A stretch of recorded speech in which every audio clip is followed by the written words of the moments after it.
Hello friends, আজ বাংলা হ্যাক্সের এই ভিডিওতে থাকছে পশ্চিমবঙ্গ ও বাংলাদেশের কিছু কম্প্যারিজন। সুতরাং ভিডিওটি স্কিপ না করে পুরোটা দেখবেন।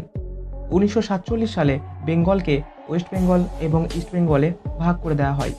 ওয়েস্ট বেঙ্গল ভারতের অংশ এবং ইস্ট বেঙ্গল 1971 পর্যন্ত পাকিস্তানের কন্ট্রোলে থাকে, যা পরে বাংলাদেশে পরিণত হয়। প্রথমে ওয়েস্ট বেঙ্গল সম্পর্কে বিস্তারিত ডিসকাস করা যাক। ওয়েস্ট বেঙ্গল, যা ভারতের পূর্ব প্রান্তে অবস্থিত 88,853 স্কোয়ার কিলোমিটার অঞ্চল জুড়ে বিস্তৃত। ওয়েস্ট বেঙ্গলের পপুলেশন 10 থেকে 11 কোটির মতো।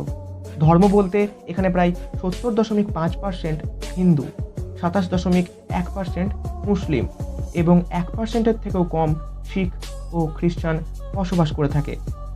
পশ্চিমবঙ্গের শিক্ষার হার 80.5%।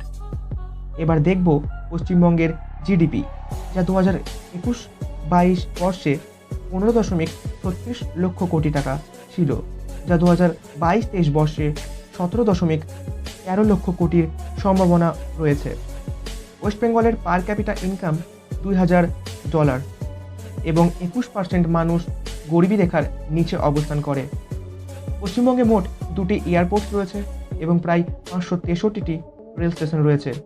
জলপথ পরিবহনের জন্য মোট 8টি পোর্টস রয়েছে।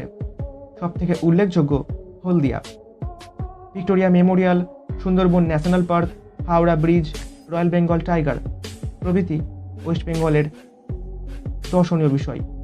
ওয়েস্ট বেঙ্গলের ক্যাপিটাল কলকাতা, যা হুগলি নদীর তীরে অবস্থিত, এবং ওয়েস্ট বেঙ্গলের মানুষের প্রিয় খাদ্যের তালিকায় রয়েছে মাছ ভাত। এবার ডিসকাস করব বাংলাদেশ সম্পর্কে। বাংলাদেশ, যা সাউথ এশিয়াতে অবস্থিত, এখানকার মোট জনসংখ্যা প্রায় 17 কোটি। এখানে বসবাসকারী মানুষের 90.4% মুসলিম, 8.5% লোক হিন্দু এবং 0.6% বুদ্ধিস্ট।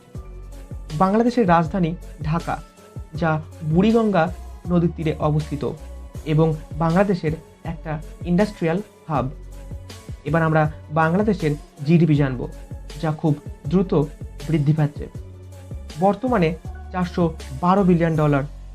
বাংলাদেশের প্রতি ব্যক্তি আয় প্রায় $2,270। এখানকার মানুষের শিক্ষার হার 87%, যা একটা ডেভেলপিং নেশনের জন্য যথেষ্ট ভালো। বাংলাদেশে 8টি এয়ারপোর্টসের সাথে প্রায় 498টি রেল স্টেশন রয়েছে। চিটাগং, রাজশাহী, খুলনা প্রভৃতি শহর খুব জনপ্রিয় এবং দর্শনীয়। বাংলাদেশ সবথেকে ফেমাস জুট চাষের জন্য, যা গোটা বিশ্বে 1 নম্বর। সবথেকে ইন্টারেস্টিং ফ্যাক্ট এই যে চীনের পর দ্বিতীয় স্থানে রয়েছে বাংলাদেশ গার্মেন্টস প্রস্তুতিতে, যা গোটা বিশ্বে রপ্তানি করে থাকে। তো এই ছিল আজকের ভিডিও।